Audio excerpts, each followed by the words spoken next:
1942, an American town disappeared. Not slowly, not because its people left in search of better jobs, and not because a natural disaster destroyed it.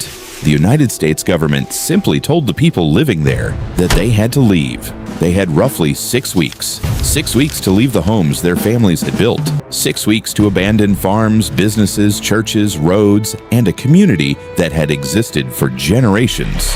The town was called Alvira, and what happened next would transform thousands of acres of ordinary Pennsylvania farmland into one of America's most unusual World War II military sites. But here's what makes the story difficult to imagine. The government didn't just take a few properties, it wanted the entire area. Houses disappeared, farmsteads disappeared, the town's everyday life disappeared, and in their place came fences, military roads, rail lines, factories, and eventually 149 enormous concrete bunkers hidden across the landscape. Today, if you walk through parts of the same area, you won't see the town that once stood there. You'll see forest, you'll see wildlife, and then, unexpectedly, you'll come across a massive concrete structure that looks almost like an igloo. It seems completely out of place, but these strange bunkers are the clue to understanding what happened here. Because underneath this quiet Pennsylvania forest is the story of an American community that was uprooted for a war and a promise made to its residents that would never bring their town back. So why did the government need Alvira? Why were ordinary families given only weeks to leave? And what was important enough to replace an entire town with hundreds of military structures? To answer that, we have to go back to the moment America entered World War II. To understand why Alvira was erased, we have to go back to the moment America entered World War II. On December 7th, 1941, the attack on Pearl Harbor changed everything. America was suddenly preparing for a war on a scale the country had never experienced before. And one of the most urgent problems was simple.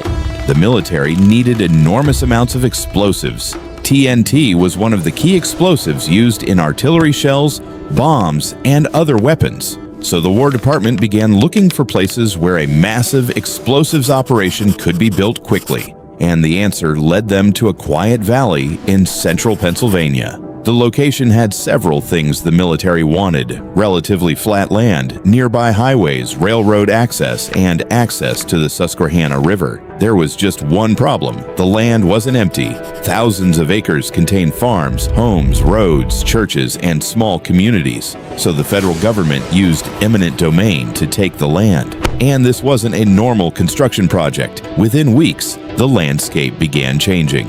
Roads were cut through farmland, buildings began coming down, rail lines were pushed across the valley. What appeared from the outside to be empty countryside was becoming a massive wartime industrial complex. The project eventually included hundreds of buildings, about 17 miles of railroad, and roughly 55 miles of roads. But the strangest structures were hidden deeper inside the complex. 149 enormous concrete igloos were built to store explosives. They weren't designed to look strange. They were designed to survive an accident. If one bunker exploded, its shape was designed to push much of the blast upward rather than directly toward the surrounding bunkers. Then came the factory itself. By 1943, the Pennsylvania Ordnance Works was producing TNT for the American war effort. Thousands of workers were needed to keep the enormous operation running. But then something happened that the planners hadn't expected. The demand for TNT turned out to be lower than originally estimated. The plant operated for only about 11 months before TNT production was ordered to stop.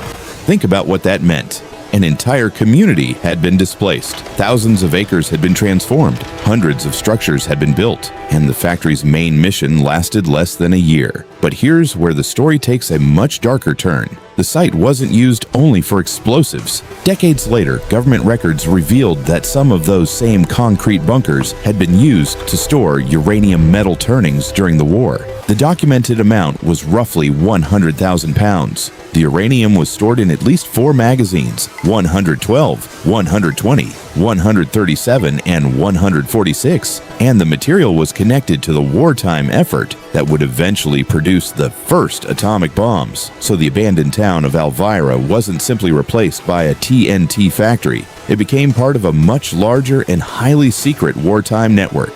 But if the war ended, why didn't the people of Alvira simply get their land back? They had been led to believe that they might one day return, but the land was not returned as the residents had hoped. Instead, the former military property was divided and transferred to different uses. Today, the forest hides most of what once stood there. Concrete foundations, cemeteries, and those strange ammunition bunkers are among the few physical reminders of Alvira. And that leaves us with an even bigger question. If the government went this far to build a secret war facility here, what exactly was happening inside those bunkers? Because the answer takes us far beyond the story of one forgotten Pennsylvania town. The answer begins with geography. Alvira sat in a part of central Pennsylvania that looked ordinary on a map. But to military planners, it had almost everything they wanted. The land was relatively flat. Rail lines could connect the site to the National Transportation Network. Major roads were nearby, and the Susquehanna River was close enough to provide another transportation route. There was also something else the government needed: space. A lot of it. The plan wasn't simply to build a factory, it was to build an entire wartime industrial complex. Thousands of workers would eventually arrive here. Roads were laid across the valley. Rail lines were extended. Hundreds of buildings were constructed. And hidden among the surrounding landscape were enormous concrete storage magazines. These were not ordinary warehouses. They were designed to hold TNT and other high explosives. Each igloo-shaped magazine could hold as much as 250,000 pounds of TNT. Their unusual shape had a purpose. If an explosion happened inside, the structure was designed to direct much of the blast upward, rather than allowing it to spread horizontally across the complex. And then came the part that would completely erase Alvira from the landscape. The Pennsylvania Ordnance Works began producing TNT for the American war effort. At its height, roughly 3,500 people worked at the plant. But the factory had a problem that no one expected. The United States had built enormous capacity for a demand that was beginning to look very different. As the war progressed, officials realized that the country had overestimated how much TNT production and storage capacity would actually be needed at this location. The plant operated for only about 11 months. Then the production stopped. Think about what that means. An entire American community had been displaced. Thousands of acres had been transformed. A massive industrial complex had been constructed, and hundreds of concrete bunkers had been scattered across the landscape, all for a wartime facility that would not operate for the duration of the war. But the strangest part of the story was still ahead, because the government had promised the people of Alvira something when it took their land. A promise that would become almost impossible to keep.